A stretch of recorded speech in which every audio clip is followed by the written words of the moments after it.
Waalaikumsalam warahmatullahi wabarakatuh. Selamat siang Ibu Laswati.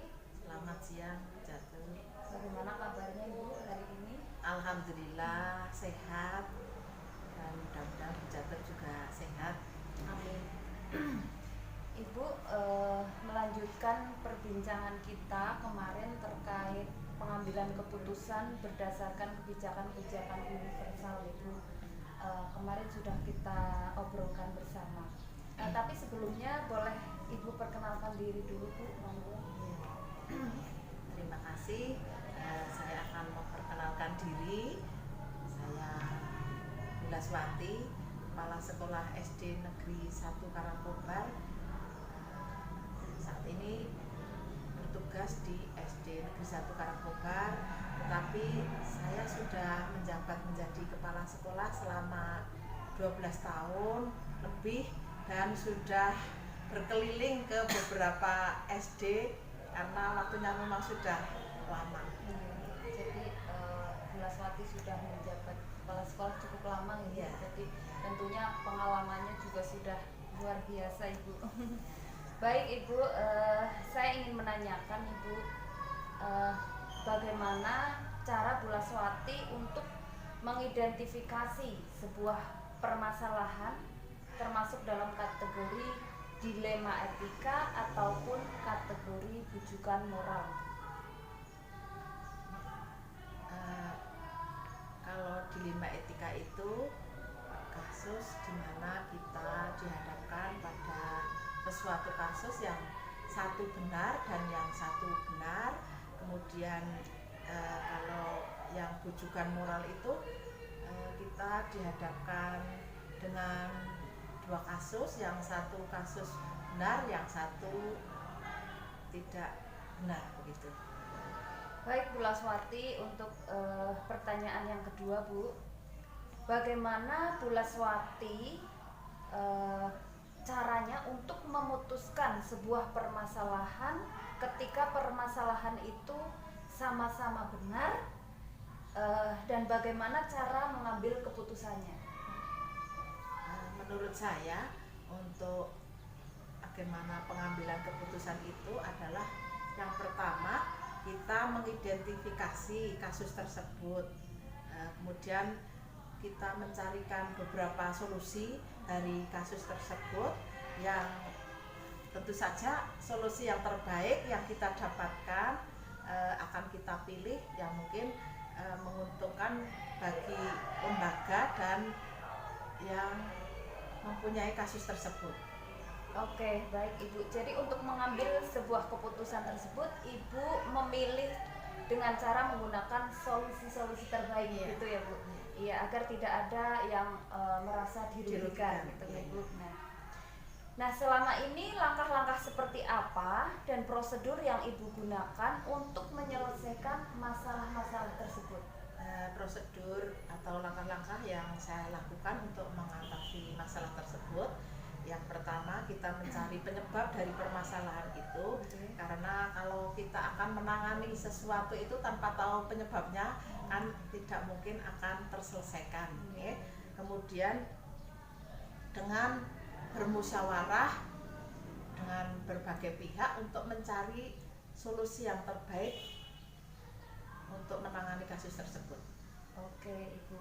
Nah, dari cara tersebut, adakah cara yang paling efektif menurut Bu Laswati untuk menyelesaikan masalah? Ya, mungkin cara yang efektif yang saya tempuh itu yang pertama kita mengadakan musyawarah dengan yang punya kasus tersebut, kemudian diidentifikasi apakah kasus tersebut misalnya antara murid atau tenaga kependidikan dengan tenaga pendidikan, kemudian mencari alasannya kenapa masalah itu bisa terjadi begitu. Kemudian setelah kita bermusyawarah mungkin kita berbicara baik-baik, kemudian mencari solusi yang mungkin saling menguntungkan begitu. Bu. Jadi solusi yang saling menguntungkan itu apa saja Bu yang selama ini mungkin Ibu mengalami suatu tantangan, ya, suatu tantangan atau tantangan tersendiri dalam menyelesaikan kasus-kasus tersebut. Mungkin ada suatu hal Bu yang pernah Ibu alami, suatu kasus yang pernah Bu Laswati alami yang sulit dipecahkan. Seperti apa tantangan Bu Laswati?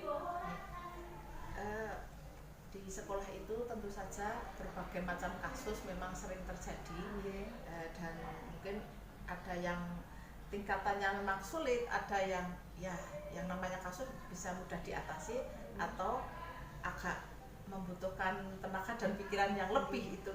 Nah, selama ini kasus yang ada di sekolah itu ada siswa dengan siswa, kemudian dari kejadian siswa dengan siswa itu orang tua ikut campur dengan kasus itulah, itu kan yang menyebabkan kasus itu jadi sedikit rumit begitu ya, karena memang keikutsertaan orang tua, padahal sebetulnya anak di sekolah itu kan menjadi tanggung jawab guru. Insya Allah setiap kasus itu bisa diselesaikan dengan baik, yaitu dengan cara kita mengundang orang tua, karena kadang anak-anak itu ada sebuah kejadian di sekolah dengan orang tua menyampaikannya berbeda dengan apa yang terjadi di sekolah. Kemudian tadi sudah saya sampaikan bahwa kita tidak bisa hanya dengan anak, karena sudah melibatkan orang tua, makanya orang tua kita panggil, kemudian kita cross check apa yang disampaikan anak itu apakah sudah benar-benar sesuai apa tidak. Ternyata setelah dipanggil, apa yang disampaikan anak tidak sesuai dengan kejadian yang ada di sekolah. Oleh karena itu saya memberikan beberapa solusi, mungkin secara kekeluargaan, musyawarah secara dari hati ke hati, agar kejadian itu bisa selesai tanpa ada masalah yang berikutnya gitu. Itu satu masalah yang mungkin saya tangani di sekolah. Tentu saja tidak hanya saya, tetapi melibatkan dengan beberapa teman-teman guru. Jadi pernah mengalami suatu kasus di mana anak dengan anak tapi orang tua ikut dilibatkan gitu. Oke, baiklah Ibu. Apakah ada jadwal khusus Bu untuk menyelesaikan masalah tersebut? Untuk masalah itu kan kadang tidak direncanakan, kejadiannya memang insidental ya. Jadi mungkin kita menangani sebuah kasus itu sesuai dengan kejadian, jadi tidak ada jadwal khusus begitu, nggih. Jadi langsung apabila ada kejadian, ada kasus, baru kita tindak lanjuti gitu. Oke Bu, kemudian Bu, selama ini adakah seseorang atau faktor-faktor yang mempermudah Ibu dalam menyelesaikan kasus-kasus yang terjadi di lembaga ini? Ya, dalam sebuah instansi seperti ini, sekolah, itu saya tidak mungkin bisa bekerja sendiri, karena hal-hal seperti itu memang saya membutuhkan kolaborasi dan kerjasama yang baik antara kepala sekolah dengan komite, dengan orang tua dan guru. Jadi setiap kali ada permasalahan, saya tidak pernah melangkah sendiri, tetapi memang melibatkan teman-teman guru, kemudian orang tua murid, dan juga kadang komite juga. Oke, baiklah Bu. Jadi dari semua tadi yang Ibu sampaikan, adakah pembelajaran yang Bu Laswati ambil dari cara-cara Ibu tadi untuk menyelesaikan permasalahan yang ada di lembaga ini, Bu? Jadi apa yang bisa saya ambil dari setiap kasus atau masalah yang ada di sekolah, bahwa di setiap kita melaksanakan kegiatan, di setiap kehidupan ini memang terjadi kadang ada suatu permasalahan. Permasalahan itu tidak untuk dihindari, tetapi untuk diselesaikan, dan ke depan bisa untuk pembelajaran bagaimana kita bersikap, bertindak, dan bertingkah laku. Oke, baiklah Ibu, terima kasih atas waktunya hari ini.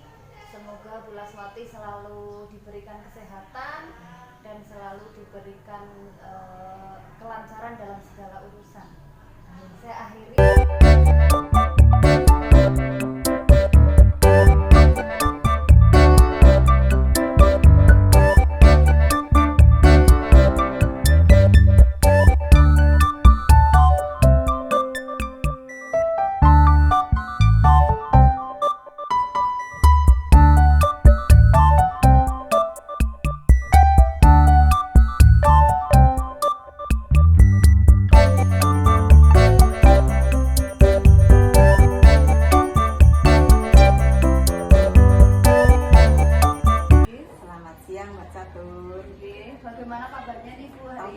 alhamdulillah sehat walafiat. Sekalipun Alhamdulillah. puasa Tetap semangat gitu. Iya. Iya, luar biasa. Nah, sebelumnya saya mengucapkan terima kasih sekali kepada Bu Lis nggih. Di sela-sela kesibukan Bu Lis hari ini meluangkan waktu untuk saya. Bu. Iya. Terima kasih. Betul, iya. Iya.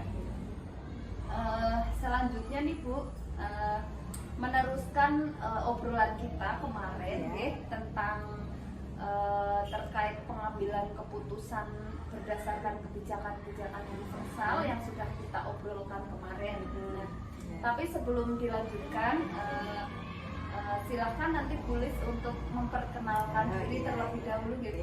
Iya, Monggo iya, Bu, iya, saya iya. persilahkan. Memperkenalkan diri, saya nama Dwi Sulistiawati.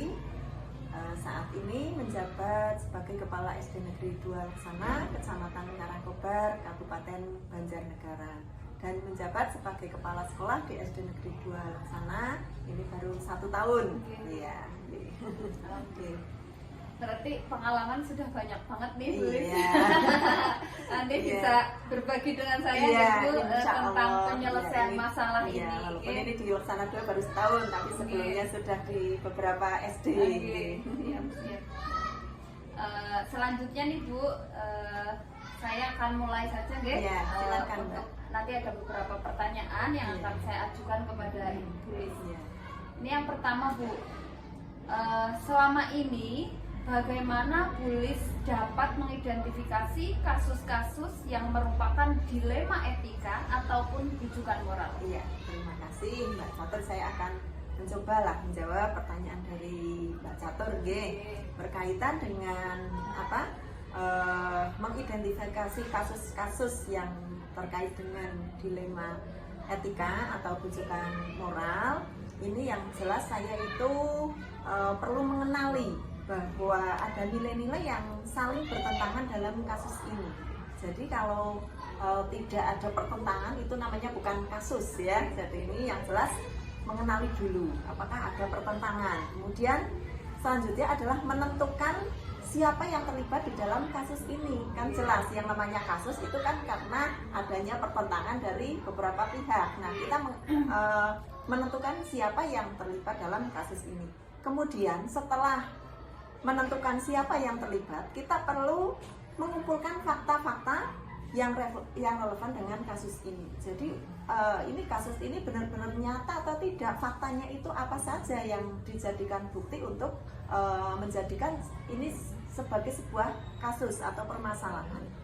Setelah kita mengumpulkan fakta-fakta atau bukti-bukti, kemudian kita perlu menguji kebenaran kasus tersebut, benar atau salah hal tersebut merupakan suatu kasus dilema etika atau rujukan moral. Demikian Mbak Catur. Luar biasa sekali nih Bu.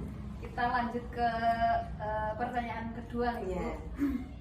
Nah, selama ini bagaimana Bu Lis itu menjalankan pengambilan keputusan di sekolahnya Bu Lis, terutama untuk kasus-kasus di mana ada dua kepentingan yang sama-sama benar atau sama-sama mengandung dilema etika. Iya, ini jelas Iya.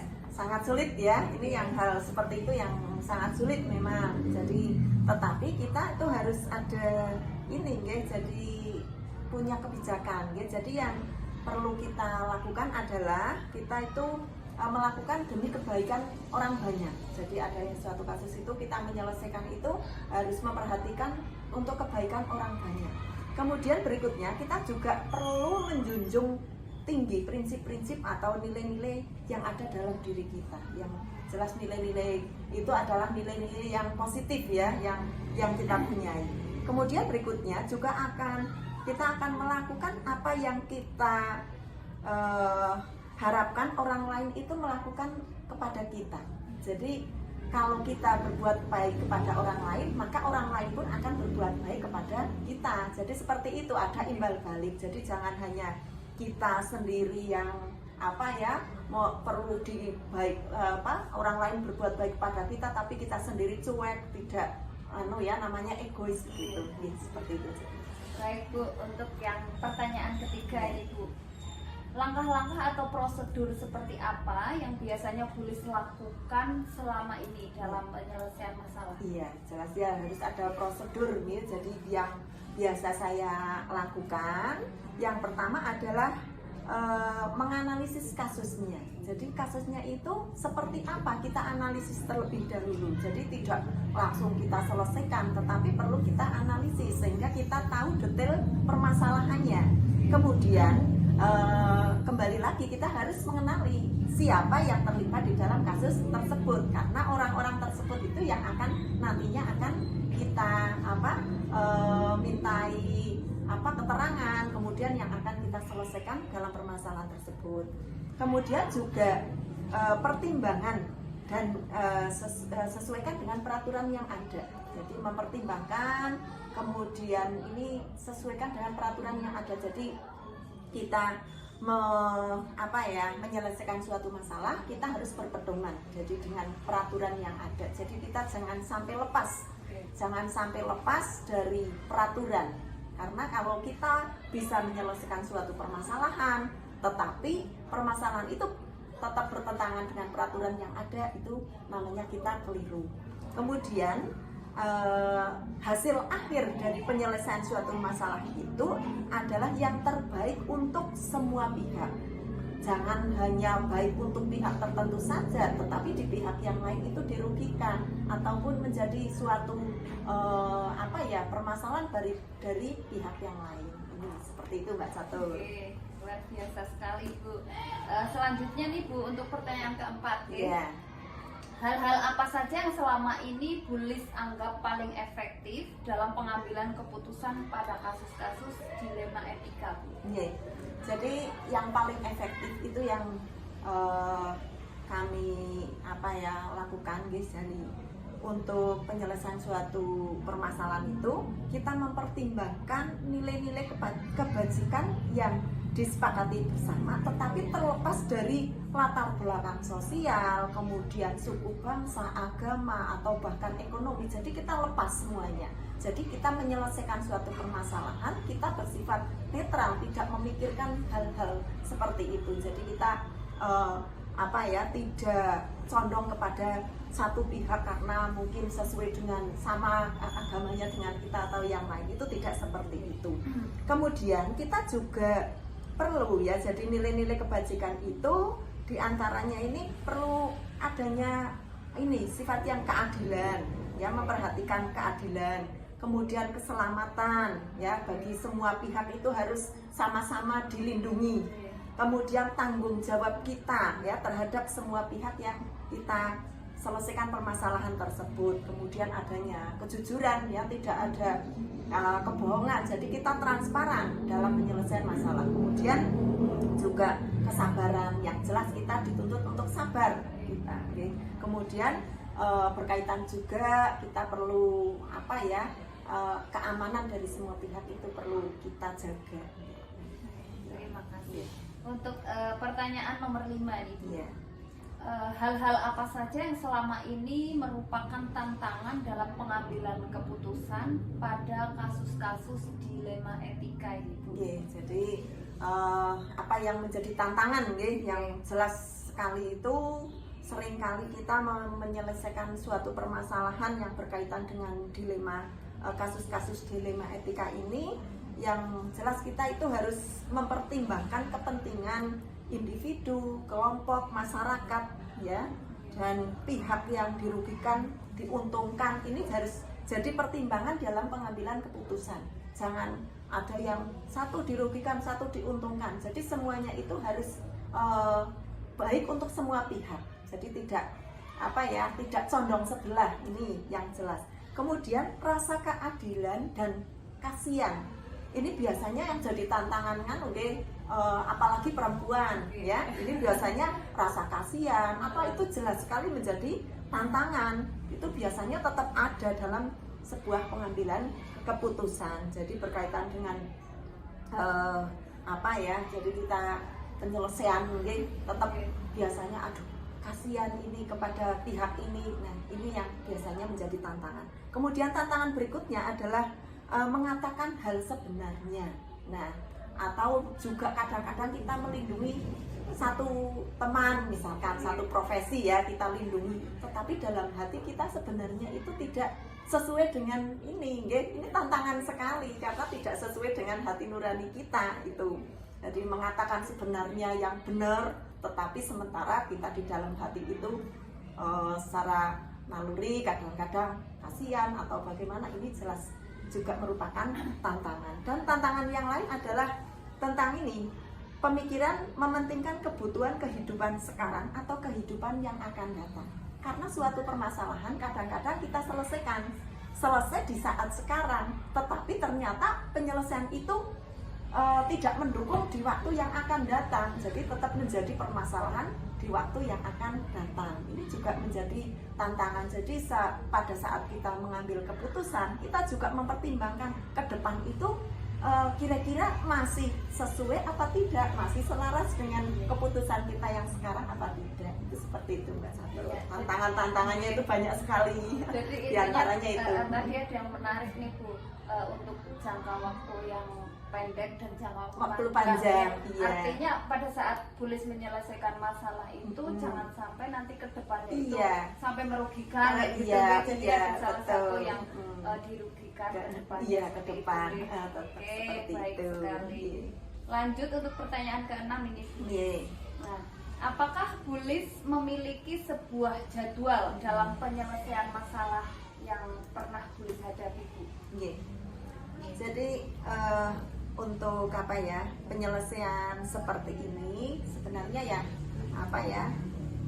dalam penyelesaian ini kita itu tidak harus langsung, jadi tidak harus langsung menyelesaikan permasalahan itu ya, karena kita perlu menganalisis dulu. Jadi permasalahannya itu detailnya seperti apa, sehingga nanti dalam penyelesaian itu kita akan tepat ya. Kita perlu mempelajari terlebih dahulu sebelum pengambilan keputusan agar penyelesaiannya itu tidak salah. Kita tahu detailnya seperti apa, kemudian langkah penyelesaiannya seperti apa, sehingga perlu mengidentifikasi terlebih dahulu. Luar biasa.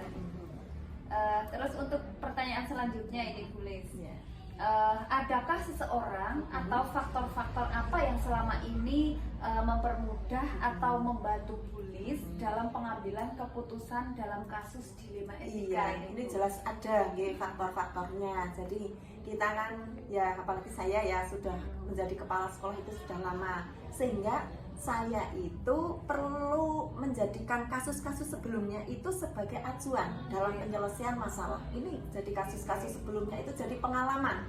Bagaimana dulu penyelesaiannya, tepat atau tidak, di belakangnya itu ada buntut permasalahannya apa tidak. Nah ini dijadikan untuk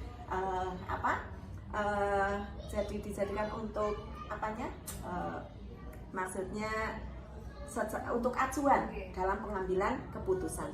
Kemudian keterlibatan dari pihak terkait yang membantu pengambilan keputusan ya, karena kita di dunia pendidikan itu pengambilan keputusan kan kita juga perlu bantuan dari pihak lain, dari orang lain, dari atasan saya mungkin dari pengawas atau korwil ya, kemudian juga dari teman sejawat. Ini ada masukan perlu kita pertimbangkan, selama itu baik walaupun dari bawahan kita, dari guru-guru kita itu tidak menjadi masalah. Selama baik kita perlu untuk menjadikan solusi dalam penyelesaian masalah. Kemudian juga faktor yang lain dalam pengambilan keputusan itu harus bersifat netral. Lepas kita melihat dari latar belakang ekonomi, latar belakang sosial, mungkin agama ya, karena orang-orang yang di sekeliling kita kan dari latar belakang yang berbeda, sehingga kita perlu untuk bersifat bijaksana, kemudian netral, sehingga pengambilan keputusan itu nantinya akan baik untuk semuanya. Luar biasa sekali. Jawabannya sangat lengkap sekali ini Bulis. Selanjutnya nih Bu, nomor 8 pertanyaan yang terakhir ini. Dari semua hal-hal yang tadi telah Bulis sampaikan, Iya. pembelajaran apa yang dapat Bulis petik dari pengalaman Bulis selama pengambilan keputusan dilema etika, Bu? Iya, terima kasih. Nggih. Jadi dalam pengambilan keputusan ini jadi yang dijadikan pelajaran nggih dalam pengambilan keputusan dilema etika ini adalah dalam pengambilan keputusan harus diidentifikasi terlebih dahulu. Tidak buru-buru diselesaikan, kita ingin segera selesai, tetapi ternyata nanti penyelesaian itu penyelesaian yang salah, sehingga kita perlu untuk mengidentifikasi supaya tidak salah dalam mengambil keputusan. Jadi perlu dilihat dulu detail, jadi tidak gebres-gebres lah istilahnya. Ya. Terus kemudian juga perlu ini dalam proses pengambilan keputusannya itu dijadikan untuk kasus-kasus yang dilema etika dan bujukan moral berikutnya. Jadi kalau kita sudah pengalaman sekarang, oh iya ini dijadikan barangkali saja, ya mudah-mudahan sih tidak ada, gitu. Tetapi kita jadikan pengalaman untuk kasus-kasus berikutnya. Itu intinya seperti itu. Jadi pembelajaran yang bisa dipetik dari kita pengalaman mengambil keputusan berkaitan dengan dilema etika dan bujukan moral. Itu seperti itu, Mbak Catur. Oke, sangat luar biasa sekali, Bulis. Saya kasih tepuk tangan untuk Bulis. Sama-sama, terima kasih. Sekali lagi saya ucapkan terima kasih ya Bulis, karena Bulis sudah bersedia saya wawancarai hari ini. Semoga Bulis selalu sehat ya Bu.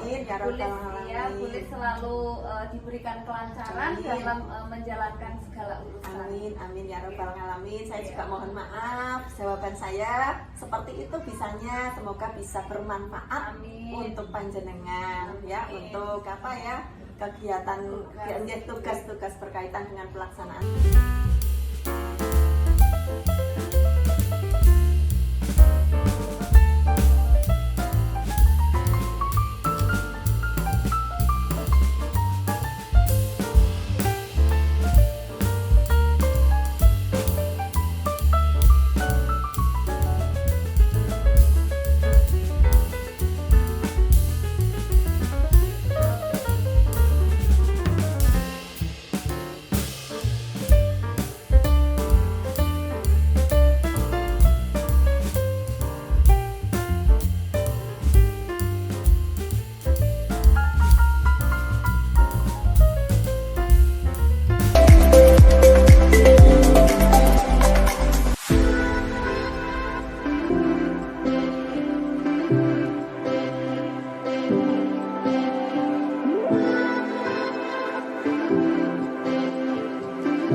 Thank you.